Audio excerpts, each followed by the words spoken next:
happen eventually.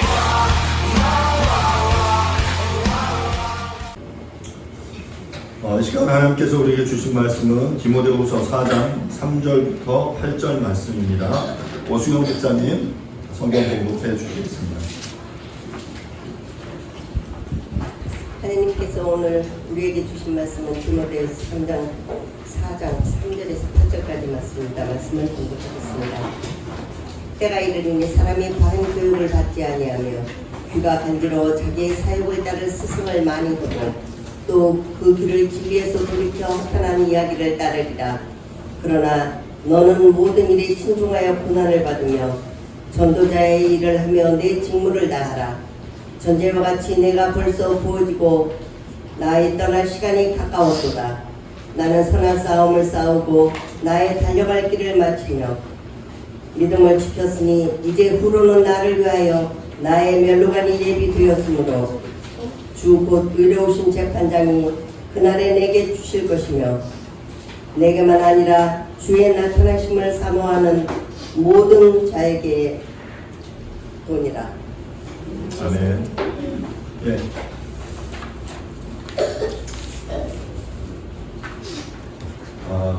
예. 저희가 이 새로운 곳에서 또 이제 첫 함께 예배를 드리게 됩니다. 감사드리고 여러분들이 이 새로운 공간에서 또 하나님을 충분히 또 기쁘게 예배하는 저와 여러분들이 될 수 있기를 간절히 바랍니다. 지난주 저희는 디모데후서 4장 1절과 2절 말씀을 통해서 말씀을 전파하라 라는 제목으로 함께 말씀을 나누었습니다. 바울은 자신이 동원할 수 있는 가장 그 큰 권위, 엄중한 권위를 가지고 사랑하는 아들 디모데에게 권고합니다. 하나님 앞과 산자와 죽은 자를 심판하실 그리스도 예수 앞에서 그가 나타나실 것과 그의 나라를 두고 그가 엄히 명하는데 그 명하고 있는 명령이 바로 말씀을 전하라라는 것이었죠. 때를 어떤지 못 어떤지 항상 그 일에 힘써요. 또한 범사에 오래 참음과 가르침으로 또 경책하며 이 모든 것들을 권하라라고 바울은 디모데에게 명령을 했습니다. 오늘은 디모데후서 4장 3절부터 8절 말씀을 통해서 선한 싸움을 싸우라 라는 제목으로 함께 말씀을 나누도록 하겠습니다. 우리가 함께 읽은 3절 본문 처음은 때가 이르리니 라고 시작이 되는데 원래 원문은 이 3절 맨 앞에 왜냐하면 이라는 접속사가 사용이 돼요. 그러니까 이 왜냐하면 그러니까 이유를 나타내는 접속사죠. 그러니까 앞에 말씀을 전파하라는 아주 그 중차대한 권고를 했는데 왜냐하면 3절에 이런 내용 때문이다. 자, 그럼 3절과 4절을 제가 한번 읽어보도록 하겠습니다. 때가 이르리니 사람이 바른 교훈을 받지 아니하며 귀가 가려워서 자기의 사욕을 따를 스승을 많이 두고 또 그 귀를 진리에서 돌이켜 허탄한 이야기를 따르리라. 그러니까 3절에 대한 내용은 2절에 대한 이유예요. 5가지 명령을 제시했는데 2절에서 그 명령을 하나로 축약하면 말씀을 전파하라 라는 거였어요. 말씀을 전파하기 위해서 너가 이런 일들을 해라 라고 아주 강력하게 명령했는데 왜냐하면 3절 때문이에요. 왜냐하면 그 때가 이르기 때문이다. 그 때가 이제 곧 속히 임할 것이기 때문이다 라고 말하고 있는 거죠. 그러면 이 때는 언제일까요? 바로 그 바울 서신에서 아주 이렇게 중요하게 자주 등장하는 주제는 바로 주님의 종말 재림의 때를 이야기합니다. 바울은 3절과 4절에서 이 때의 특징을 몇 가지로 묘사하고 있는데요. 그 첫 번째 특징은 그러니까 종말의 때가 이르면 말세가 이르면 사람들이 어떠냐면 3절에 보면 사람이 바른 교훈을 받지 않는다라고 말해요. 바른 교훈을 받지 않는다. 바른 교훈은 뭡니까? 건전한 진리, 복음을 이야기합니다. 그리스도께서 우리 가운데 그 십자가에 죽으시고 부활하심을 우리에게 생명을 주신다라는 이 메시지, 이 중요한 진리의 말씀이 바로 이 바른 교훈, 복음인데 이 교훈을 받지 않는다라고 말하고 있는 거죠. 이 받다라고 표현된 이 원어의 표현은 참고 견디다라는 의미예요. 그러니까 이 진리를 뭔가 이렇게 참고 견딘다라는 의미인데 그래서 NIV 영어 성경은 will not put up with라고 번역했어요. 그러니까 put up with가 참다, 견디다 그런 의미거든요. 또 ESV라는 성경은 will not endure라고 번역합니다. 견디다, 인내하지 못하다 이런 의미인데요. 결국 바른 교훈을 받는다라는 것, 그것은 그 교훈을 잘 지키는 것을 의미합니다. 여러분, 무언가 교훈을 잘 지키기 위해서는 어떻게 해야 됩니까? 부모님에게 어떤 이야기를 들었어요? 그걸 잘 지킨다라는 것은 그 말 그대로 내가 행하기 위해서 잘 참고 견디는 것을 의미하는 것이죠. 바른 교훈을 받았다면 그것을 지켜야 되는데 지키기 위해서는 참고 견뎌야 되는 거예요. 그것이 비록 나의 본성과 다르다 할지라도 그것들을 견뎌내는 그 과정이 바로 바른 교훈을 지키는 것인데, 이 마지막 때가 이르면, 말세가 이르면 그런 일을 바른 교훈을 따르지 않는다, 사람들을 지키지 않는다라고 바울은 이야기하고 있습니다. 앞선 디모데후서 3장 1절부터 5절 말씀 속에 이미 말세에 고통하는 때에 어떤 일들이 일어나는지 그 징조에 대해서 이야기한 바 있습니다.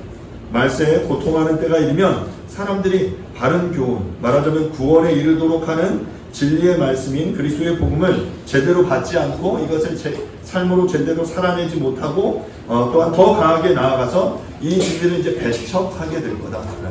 말씀을 받지 않아요, 따르지 않아요, 그게 살아내지 않아요, 들으려고 하지 않아요. 그리고 이제 더 나아가서 더 말세 때에 이르면 사람들이 그 복음을 전하는 자들을 배척하고 그것들을 거부하는 일들이 일어나게 될 것이다 라고 이미 말한 바 있습니다. 그러면 사랑하는 여러분, 우리는 그 바른 교훈을 잘 받고 있습니까? 그것들을 잘 따르고 있습니까? 진리의 복음을 삶으로, 우리의 삶으로 잘 살아내고 있느냐 말입니다.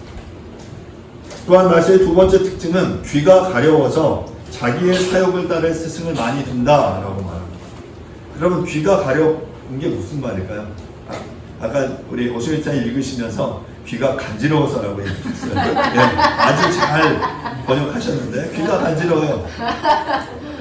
이 귀가 간지럽다. 여기서 보면 귀가 가려워서 자기의 사욕을 따를 스승을 많이 둔다라는 말은 뭐냐면, 그러니까 가려운 자신의 귀를 살살 긁어줄 누군가를 찾는 거예요.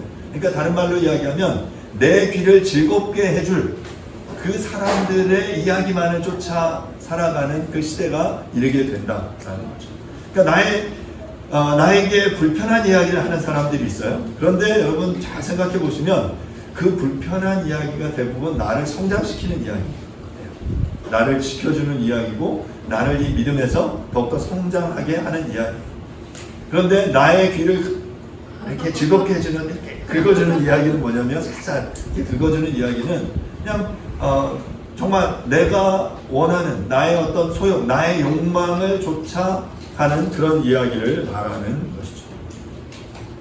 누구나 자신의 귀를 즐겁게 해줄 이야기를 좋아합니다. 앞서서 진리의 참 교훈, 바른 교훈을 도외시하고 따르지 않는 그 사람들은 오히려 이제 자신의 귀를 즐겁게 해줄 스승들을 찾아다니기 시작하는 거예요. 예레미야서 5장 31절에 보면 예레미야 선지자는 이것에 대해 이렇게 말합니다. 예레미야 5장 31절입니다. 선지자들은 거짓을 예언하며 제사장들은 자기 권력으로 다스리며 내 백성은 그것을 좋게 여기니 마지막에는 너희가 어찌하려느냐. 마지막 때 이런 일이 일어난다는 거예요. 예레미야가 말해요. 선지자는 거짓을 예언해. 여러분, 선지자가 어떤 말을 해야 되는 사람이에요? 하나님의 말씀을 대언하는 사람이에요. 하나님이 이 시대를 향한 그 애끓는 그 이야기를 전해야 되는 그 선지자가 무엇을 전합니까? 거짓을 예언해요. 제사장은 뭐 하는 사람이에요? 하나님 앞에 예배드리는 사람 아닙니까?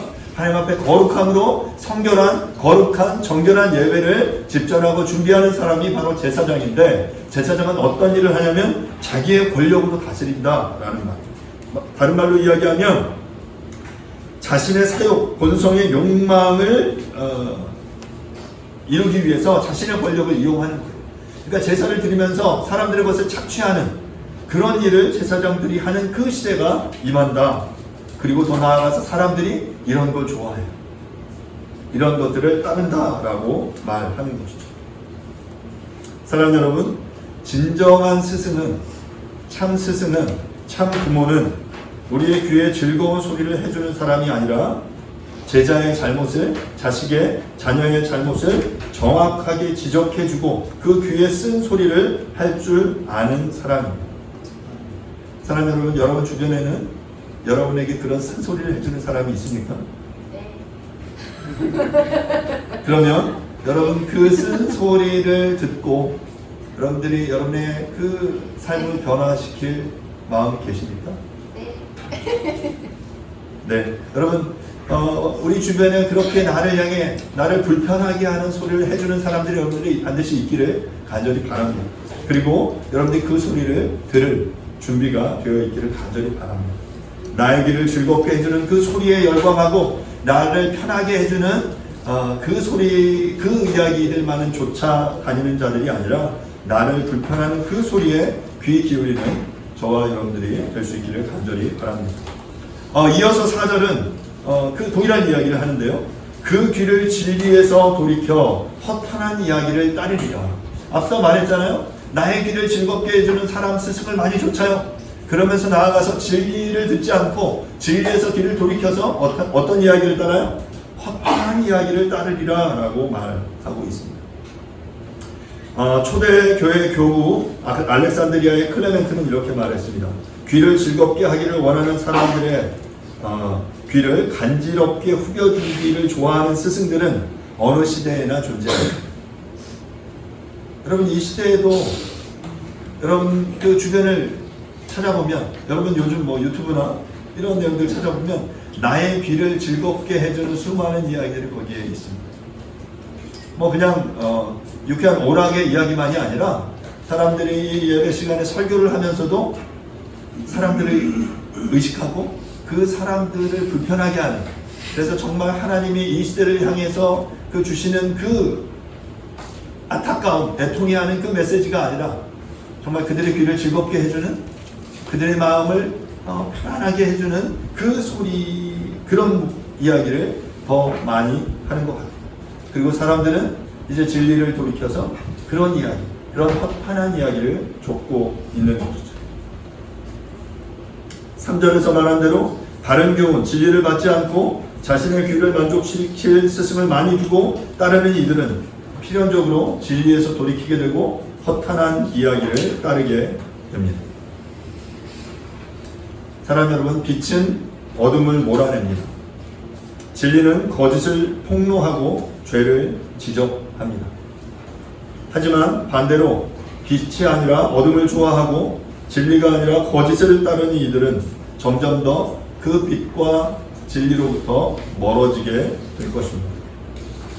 그런 의미에서 바른 교훈을 듣는 것을 참지 못할 정도로 강하게 거부하는 사람들은 당연히 허탄한 이야기를 따르게 될 것입니다. 본문에서 이야기는 허탄한 이야기는 미두스라는 헬라어 표현인데요. 이것은 본래 신화라는 의미로 앞에 디모데전서 1장 4절이나 4장 7절에서 이미 사용됐어요. 허탄한 신화를 쫓는 일은 망령되고 허탄한 신화다라고 바울은 디모데 전서 4장 7절에서 이미 언급했습니다. 본절에서는 이 허탄한 이야기라는 표현이 복수로 사용되는데요. 말세에 이러한 거짓에 근거한 허망하고 망령된 이야기들이 그냥 하나 단수가 아니라 복수로 넘쳐나게 될 것이다 라는 것을 의미해요. 마지막 때가 이르면 이런 허탄한 이야기가 범람하고 사람들이 그것을 따르고 그것에 귀 기울이게 될 것이다 라고 말하는 것이죠. 우리는 지금 어떤 이야기에 귀 기울이고 어떤 교훈을 따르고 있습니까? 아니면 나의 귀를 즐겁게 해주는 허탄한 이야기를 따르고 있지 않습니까? 성경은 우리에게 거룩을 추구하라고 말하지만 이 시대는 우리에게 순간적인 쾌락을 누리기 위해서, 그것을 극대화하기 위해서 성을 사고 그 쾌락을 누리기 위해서 마약을 하라고 이야기합니다. 주님은 우리에게 좁고 협착한 길을 가라고 요구하시지만 세상은 넓고 편안한 길을 우리에게 제시합니다. 성경은 영원을 소망하며 이 땅을 살아갈 것을 요구하지만 이 시대는 욜로, 오늘 지금 이 하루를 즐겨라 라고 외치면서 오늘을 살 것을, 오늘을 즐길 것을 우리에게 말합니다. 사랑하는 여러분, 그럼 우리는 어떤 이야기에 더 마음이 가십니까? 어떤 이야기에 더 귀를 기울이십니까? 허탄한 이야기에 혹시 여러분도 마음이 가 있지 않습니까? 아니에요 라고 하지만 여전히 우리의 귀는 하나님의 말씀을 듣고 좇기보다 그 허탄한 이야기에 자꾸 가 있지 않습니까? 우리의 선택은 필연적으로 우리의 삶에 영향을 미치고 궁극적으로 우리의 영혼을 결정하게 될 것입니다. 나의 귀와 마음을 즐겁고 편하게 해주는 이야기들은 필연적으로 우리를 진리에서 돌이키게 만듭니다. 반대로 우리를 진리로 생명으로 인도하는 바른 교훈은 필연적으로 우리를 고달프게 할 것이지만 그 종국에는 우리를 영생으로 이끌게 될 것이에요. 왜냐하면 그것이 바로 좁은 길을 선택하는 사람이거든요. 세상의 허탄한 이야기는 넓고 찾는 이가 많아서 많은 사람들이 따라가지만 와 하고 따라가는데 마지막에는 실제로는 길이 없고 낭떠러지 영원한 형벌에 이르게 됩니다. 주님을 따르는 이 길, 진리를 따르는 이 길은 좁고 협착하여 찾는 이가 적습니다. 그리고 그 길을 가다 보면 너무 힘들고 삐쭉삐쭉 이런 가시도 있고 우리를 힘들게 해요. 하지만 그 길을 따라가다 보면 그 마지막에 하나님의 나라가 있게 되는 거죠. 영원한 하나님의 그 영생의 기쁨이 우리 가운데 있게 될 것입니다. 성경은 분명하게 이야기합니다. 그 주님의 진리, 주님이 우리에게 요구하시는 이 좁고 협착한 이 길을 따라라. 그리고 이 길을 따라갈 때 경건하게 살고자 하는 그 그리스도인들, 하나님의 말씀을 따라 살아내고자 하는 너희의 삶은 가운데 반드시 고난이 있을 것이지만 내가 그 고난을 능히 이기게 하겠다. 내가 너와 함께 하겠다라고 말씀하고 계십니다. 사랑하는 여러분, 허탄한 이야기들이 아니라 하나님의 그 진리를 따르는 저와 여러분들이 될 수 있기를 간절히 바랍니다. 5절입니다. 그러나 너는 모든 일에 신중하여 고난을 받으며 전도자의 일을 하며 내 직무를 다하라. 본문은 그러나라고 시작하죠. 5절은 이 3, 4절에 언급된 말세의 진리를 거역하는 이들의 그 완고함과 대조되는 이야기를 하고 있습니다. 바울은 앞서 생명으로 이끄는 진리를 거부하고 사망으로 이끄는 허탄한 신화 속에서 방황하는 이들과는 달리 디모데에게 너는 이러한 삶을 살아. 너는 전도자의 직무를 다해라 라고 권고하고 있는 거예요. 그러면서 이 오전에 그러한 전도자로서의 삶을 살기 위해 어떤 태도를 이야기하냐면 모든 일을 신중해라. 신중해 하고 고난을 받아라 라고 말해요. 그러니까 너 편안하게 아무 일 없이 잘 살아 라고 말하지 않아요. 신중하게 그 복음을 위해 네가 고난을 받는 삶을 살아라 라고 바울은 자신의 가장 사랑하는 아들에게 말하고 있는 거죠. 신중하다라는 표현은 네페라는 말인데요. 술 취하지 않다, 술을 삼가다 라는 뜻이에요.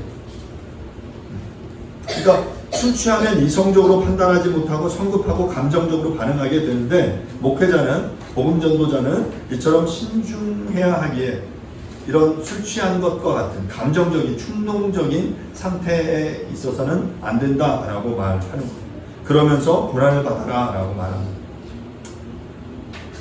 여러분, 정말 우리가 진리를 따라 살아가는 사람과 그렇지 않은 사람, 또 거짓을 선포하는 거짓 선지자와 참된 그 하나님의 말씀의 선지자의 특징은 바로 이 고난이 있다라고 생각합니다. 고난을 받는 것, 그 고난에 대해서 말하고 또한 그 삶을 살아낼 것을 우리에게 요구하는 것, 그것은 어찌 보면 정말 하나님의 진리의 복음대로 살아내는 삶이기 때문이죠. 바울은 이 거짓 선생과 구별되는 바른 목회자의 특징이 바로 복음을 위해 고난받는 것임을 분명하게 말하고 있는 것입니다. 본문에 그러면서 전도자의 일을 하라고 말하는데 이 전도자라는 이 표현은 신약에서 이렇게 3번 등장하는데 한 번은 사도행전 21장 8절에서 사도 빌립과 전도자 빌립을 구별할 때 한 번 사용되고요. 에베소서 4장 11절에 여러 은사의 종류를 열거하면서 사도나 선지자나 복음 전하는 자나 목사나 교사를 언급해요. 그 중에 이제 복음 전하는 자라는 이 말이 바로 전도자. 이 은사는 모든 성도를 온전케 하는 봉사로 그리스도의 몸을 세우도록 주어진 직분을 지칭하는데 그 여러 교회를 세우는 은사의 내용 중에 복음 전하는 자로서의 은사가 있다라고 말하는 것이죠. 본문에서 말하는 바울이 디모데에게 전도자의 일, 전도자의 직무를 다해라 라고 말했을 때 그 내용은 말 그대로 복음을 전하는 자로서의 역할입니다. 교회 안에서 하나님의 교회를 세우는 데 있어서 하나님의 그 몸인 교회를 온전케 하는 데 있어서 가장 중요한 은사 중에 하나가 그 복음을 전하는 것. 그것이 바로 교회의 존재 이유이기 때문에 그렇죠. 바로 그 복음을 증거해 전해서 하나님의 사람들을 온전하게 세우고 그들을 하나님 나라의 백성으로 이끄는 것. 저 죽음 가운데 있던 이들을 생명 가운데 이끌어내기 위해서 그 복음을 전하는 그 일은 하나님의 교회를 세우는데 아주 중요한 은사고 아주 중요한 직무다라고 말하고 있는 거죠. 그래서 바울은 디모데에게 복음 전하는 자로서의 역할, 교회를 섬기는 역할, 직무를 다해라 라고 명령하고 있는 것입니다. 본문 5절에서 신중하라, 고난을 받으라, 전도자의 일을 하라, 내 직무를 다하라 라는 표현은 모두 다 명령형으로 사용됩니다. 진리에서 돌이켜 허탄한 이야기를 따르는 이들도 많이 있지만 그러한 상황 속에서 그 마지막 때가 이르렀을수록 도리어 전도자로서의 이 역할들을 너가 최선을 다할 것을 아주 강력하게 지금 명령하고 있는 것이죠. 자, 이제 6절인데요. 6절은 이제 바울이 자신의 죽음, 임박한 죽음을 염두에 두고 강조하며 당부하는 내용인데 본문에서 이제 전제라는 표현이 나옵니다. 전제는 제사에 드릴 때 따르는 그 술, 헌주, 제주와 같은 거예요. 제사에 드려져서 마지막에 향기롭게 하는 제물이 바로 전제인데요. 6절을 제가 읽어보겠습니다. 전제와 같이 내가 벌써 부어지고 나의 떠날 시각이 가까웠도다. 새 번역은 이것을 이렇게 해석합니다. 나는 이미 부어지는 제물로 피를 드릴 때가 되었고 세상을 떠날 때가 되었습니다. 제가 디모데 후서가 유언적인 가장 마지막 바울이 쓴 서신이라고 말씀드렸잖아요. 죽음을 염두에 두고 이제 진짜 임박한 죽음을 생각하면서 나 이제 떠날 때가 됐어. 그리고 내가 전제와 같이 내가 벌써 부어졌어. 나의 삶이, 나의 전 삶이 하나님 앞에 드려지는 그 포도주와 같이 드려졌어 라고 말하고 있는 거예요. 이 전제는 민수기 15장 1절부터 10절의 제사 규정을 다루면서 이 전제, 관제하고 같은 의미예요. 관제, 전제라고 부르는데 어린 양을 바칠 때는 4분의 1흰을, 수양을 제물로 바칠 때는 3분의 1흰, 수송아지를 바칠 때는 포도주 2분의 1 흰을 드린다라고 민수기 15장은 말해요. 한 흰이라는 단위가 약 3.5리터거든요. 그러면 2분의 1 흰이면 약 2리터겠죠. 4분의 1 흰이면 약 1리터의 포도주를 이 제물 위에 붓는 거예요. 그러면 이 제물이 포도주의 향기로 이렇게 드려지게 되는 거거든요.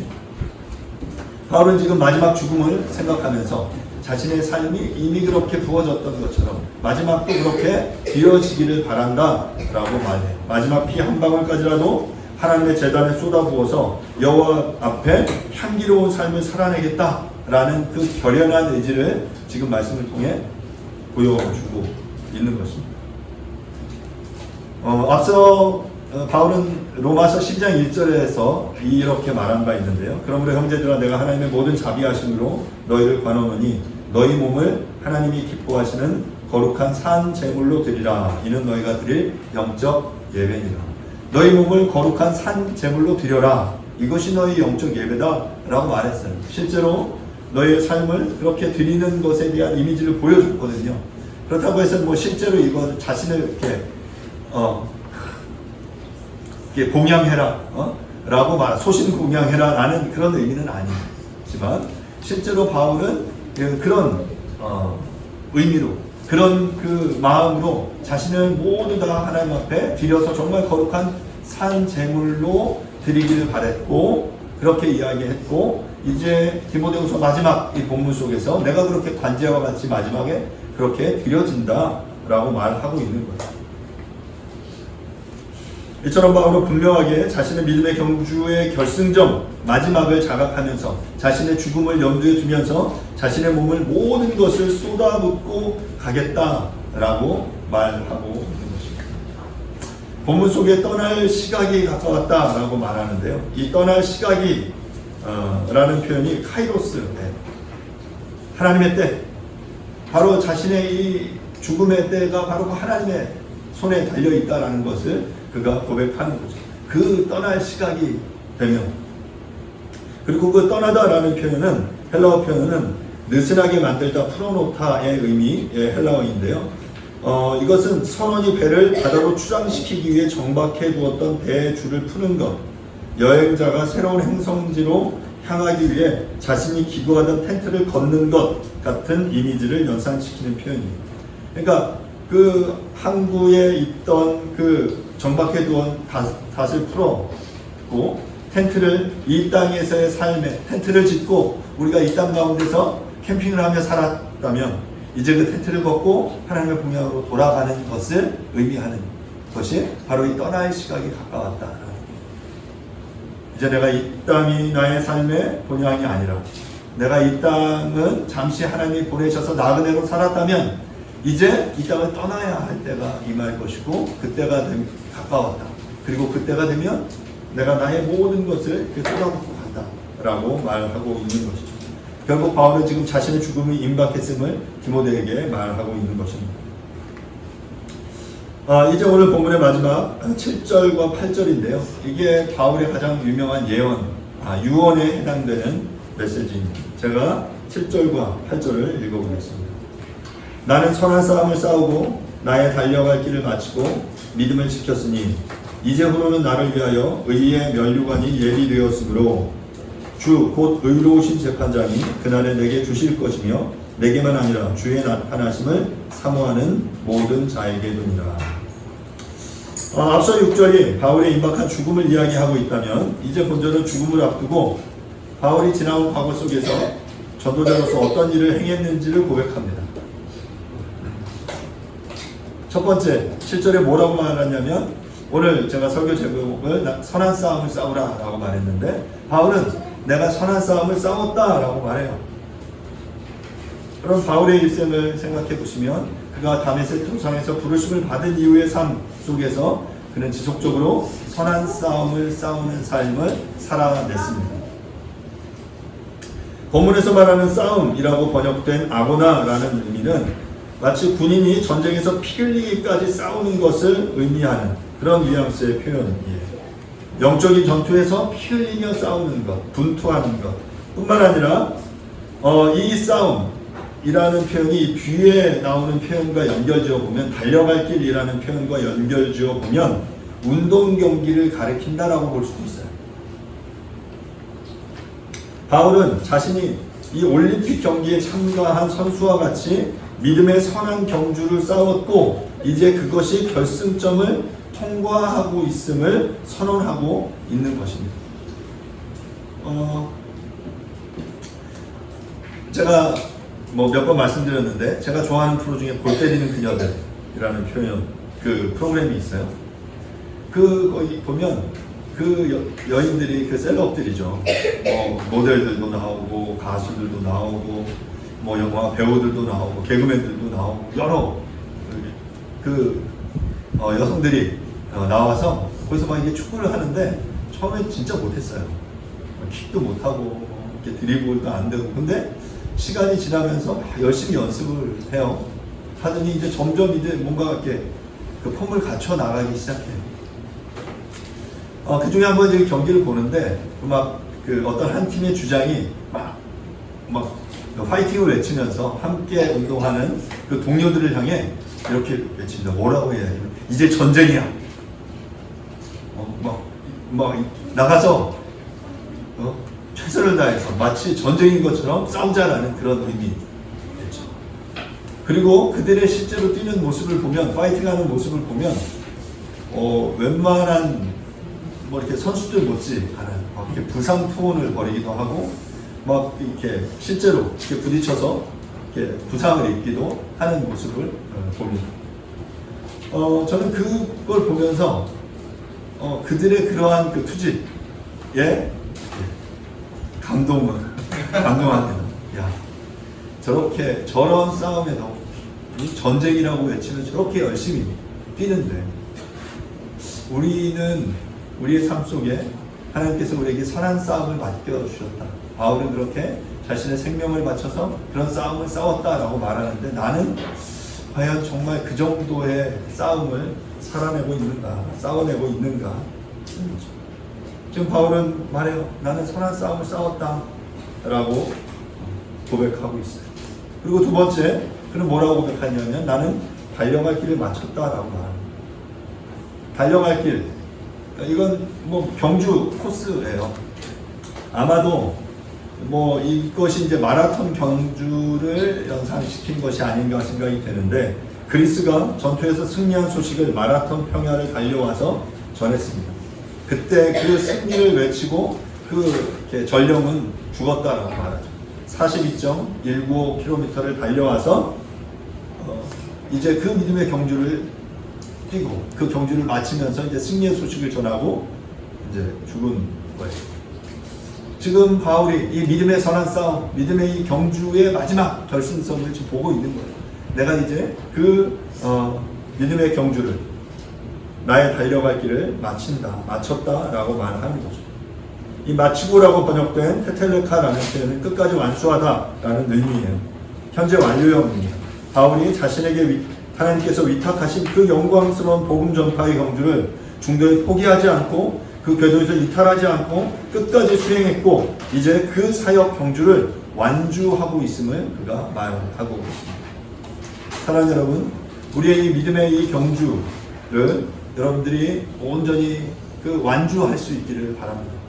중간에 가다가 그 경로에서 이탈하지 마시고 정말 믿음의 이 싸움 가운데 마지막 때까지 우리가 신실하게 이 믿음의 경주를 완주해낼 수 있기를 간절히 바랍니다.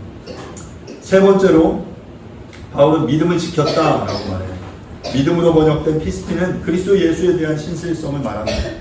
앞서 말한 대로 바울은 다메섹 도상에서 예수 그리스도를 인격적으로 만난 이후로 한 번도 굴하지 않고 줄곧 그분에 대한 믿음을 신실하게 지켜왔습니다. 경기자가 경기 규칙을 끝까지 지키는 것, 군인이 군대와 상관에 대한 충성의 서약을 맹세한 것을 지키는 것, 나아가 청지기가 자신의 주인이 위탁한 재산을 지키는 것과 결부되어 지켰다라는 표현이 사용되는데요. 바울은 지금 하나님과의 그 예수 그리스도의 부름 속에서 내가 당신을 향한 그 신실한 그 부름에 나의 믿음을 끝까지 지켰습니다 라고 말하고 있는 겁니다. 이제 8절에서는 그렇게 선한 싸움을 싸우고 달려갈 길을 마치고 믿음을 지켰다라고 말하고 8절은 이렇게 말합니다. 이제후로는 나를 위하여 의의 면류관이 예비되었다라고 말하고 있습니다. 이제후로는 바울이 6절에서 자신이 전제와 같이 부어지고 떠날 시각이 가까웠음을 말합니다. 그는 현재 떠날 것을 기다리고 있는 상황이죠. 7절에서 과거의 선한 싸움을 싸우고 달려갈 길을 마치고 믿음을 지켰던 과거의 상황을 언급했다면 이제 8절에서는 자신의 미래, 자신에게 펼쳐질 상황을 우리에게 말하고 있는 거예요. 과거로부터 우리는 최선의 삶을 살아왔습니다. 믿음의 선한 싸움을 싸웠어요. 최선을 다해서 그 마지막 경주를 완주했어요. 그 믿음의 싸움을 완수하는 이 시점에 바울에게 예비된 것이 무엇입니까? 바울은 그것을 뭐라고 말하냐면 의의 면류관이다. 의의 면류관이라고 번역된 이 표현은 디카이 오슈네스 스테파노스라는 표현입니다. 디카이 오슈네 이것이 의거든요. 그리고 스테파노스 우리가 앞에 스테반 집사 나오는데 이 스테파노스가 이 면류관이라는 의미와 연결된 그러니까 의의 면류관인데 그런데 이 의의 면류관은 이중적으로 해석이 가능합니다. 이 앞에 의와 면류관이 동격이라면 의 곧 면류관이라는 뜻이죠. 의라는 면류관을 선물로 받게 된다 라는 뜻이 되고요. 이것이 소유격 관계라면 의로운 자에게 수여되는 면류관, 의에 대한 보상이 면류관이라는 의미가 되죠. 보통 이제 후자로 번역하는 것이 일반적이고 저는 가능하다라고 생각합니다. 즉 믿음으로 의롭게 된 자들에게 주어질 의의 면류관이란 결국 하나님께서 친히 마련해 두신 것으로 종말론적인 하나님 나라에서 수여되는 영원한 생명, 즉 충성된 자에게 주어지는 상급을 의미합니다. 말하자면 이런 거예요. 앞에 경기를 싸웠어요. 선한 싸움을 승리했어요. 경주를 완수했어요. 믿음을 끝까지 지켰어요. 그리고 이제 하나님의 그때 하나님 나라 앞에 섰어요. 그때 의로우신 그 재판장이신 주님 앞에 딱 섰더니 이제 쫙 줄 서서 이제 상 받는 거예요. 그랬더니 바울이 지금 소망하고 바울에게 예비된 상이 뭐라고요? 의의 멸류관. 야, 너 잘했어. 수고했어. 하면서 의의 멸류관을 그의 머리에 지금 쓰여 주시는 그 장면이 연상되는 것이죠. 의라는 멸류관이든 아니면 의로운 자에게 상급으로 주어지는 멸류관이든 그리스도는 바울뿐만 아니라 주의 나타나심을 사모하는 모든 자에게, 즉 그리스도의 재림을 열망하는 모든 참된 신자들에게 이 멸류관을 주실 것이다 라고 8절은 말합니다. 사랑하는 여러분, 이 멸류관이 우리들에게도 예비되었다라고 오늘 본문이 말하고 있다라는 거죠. 이 예비되었다라는 표현이 현재형으로 쓰였어요. 그 의의 멸류관이 우리에게 수여되는 시점은 미래지만 이 멸류관이 현재 이미 예비되었고 그때가 되면 우리에게 수여될 것이다 라는 의미이죠. 그러면 앞서 말한 대로 이 의의 멸류관을 주시는 주체는 누구십니까? 8절은 뭐라고 말하냐면 그분이 바로 의로우신 재판장이신 주님이십니다. 의의 멸류관을 의로우신 재판장이신 주님께서 주시는 거예요. 당시 네로 황제가 불의한 재판장이라면 재림을 고대하는 초대 그리스도인들의 주인 되신 이 그리스도 예수는 정반대로 우리에게 의로우신 재판장이십니다. 사랑하는 여러분, 오늘 이 본문 속에서 이야기하는 이 말씀 속에서 우리가 선한 싸움을 싸울 수 있는 근거가 우리에게 제시되고 있는 거예요. 그냥 믿음으로 살면 고난을 받는다. 고난받는 삶을 누가 좋아하겠습니까? 하지만 그 고난받는 그 삶의 이후에 무엇이 예비되었다? 하나님 의의 멸류관이 예비되었다. 네가 하나님 나라의 백성으로서 그 하나님 나라의 그 자녀로서 그 안에서의 풍성한 공락을 누리며 삶을 살아가게 될 것이다 라고 우리에게 말해 주고 있는 것이죠. 여러분 8절 다시 잘 보시면 이제부로는 나를 위하여 의의 멸류관이 예비되었으므로 주 곧 의로우신 재판장이 그날에 내게 주실 것입니다. 그러니까 의의 멸류관을 내게 바울에게 주실 뿐만 아니라 그 다음 내게만 아니라 주의 나타나심을 사모하는 모든 자에게 됩니다. 여러분 주의 나타나심을 사모하십니까? 주님이 이 땅 가운데 다시 오시는 그 재림을 우리가 소망합니까? 그 재림을 소망하며 종말론적인 올바른 하나님 나라에 대한 인식을 가지고 복음을 가지고 진리를 가지고 이 땅을 살아낸다면, 그것을 소망하며 이 땅을 살아낸다면 그 의의 멸류관을 그 의로우신 재판자신 주님께서 우리들에게도 주실 것이다 라고 약속하는 거예요. 그렇다면 우리가 살아내야 되지 않겠습니까? 우리가 이 땅 가운데서 정말 그리스도인으로서 겪어야 하는 그런 어려움들을 우리가 겪어야 하지 않겠습니까? 말씀을 마무리하겠습니다. 바울은 종말의 때에는 사람들이 바른 교훈을 받지 않고 자신의 귀를 즐겁게 하려는 이야기를 들으려 하고 허탄한 이야기를 따를 것이다 라고 말합니다. 하지만 그런 상황 속에서 하나님의 일꾼은 복음 전도자는 모든 일에 신중하며 고난을 받으며 전도자의 직무를 다해야 합니다. 그렇게 일생을 다한 선한 싸움, 믿음의 경주를 마치고 하나님 나라에 들어가는 날 주님께서 나를 위하여, 우리를 위하여 의의 멸류관을 예비해 주실 것입니다. 내가 하나님의 나라와 몸된 교회를 위해 싸워야 할 싸움이 무엇인지를 고민하며 그 싸움을 성실하게 최선을 다하여 싸워내고 그 믿음의 경주를 완주함으로 의로우신 재판장이신 주님께 귀한 상급을 받는 저와 여러분들이 될 수 있기를 간절히 바랍니다. 시간 함께 잠시 기도하겠습니다. 주님, 그 믿음의 선한 싸움을 싸우기를 간절히 원합니다. 우리와 함께 해주십시오라고 이 시간 함께 잠시 말씀을 생각하시면서 조용하게 기도하도록 하겠습니다. 기도하겠습니다. 하나님 아버지, 은혜를 감사합니다. 그 믿음의 싸움을 우리가 싸우기를 주님 간절히 원합니다. 하나님, 정말 주님께서 우리에게 보여주시고 보여주신 그 계신 모신 자를 하시고 그들을 우리가 주시고 우리의 삶의 시간을 주님 사랑 주여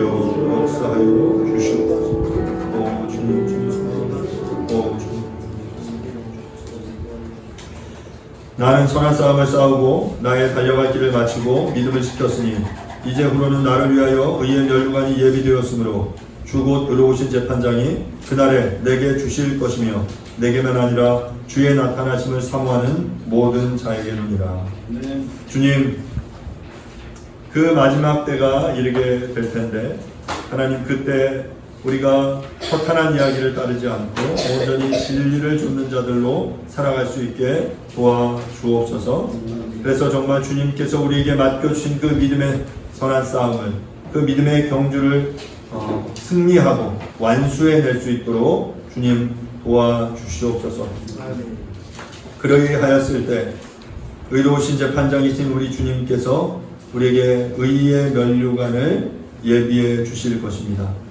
우리가 마지막 때 주님 앞에 서서 주께서 우리에게 수여하시는 그 의의 면류관을 우리가 상으로 받고 정말 하나님의 나라에 기쁘게 그 상을 누리며 살아가는 우리 모두가 되어줄 수 있도록 하나님 축복하여 주시옵소서. 감사드립니다. 예수님의 이름으로 기도합니다. 아멘. 아멘.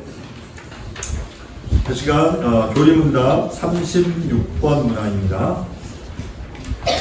성령에 관해 우리는 무엇을 믿습니까? 우리는 성령이 하나님이라는 것, 성부와 성자와 영원히 공존하신다는 것, 하나님이 모든 믿는 자에게 허락하신 성령은 영원히 우리와 함께 하신다는 것을 믿습니다. 아멘. Happen eventually.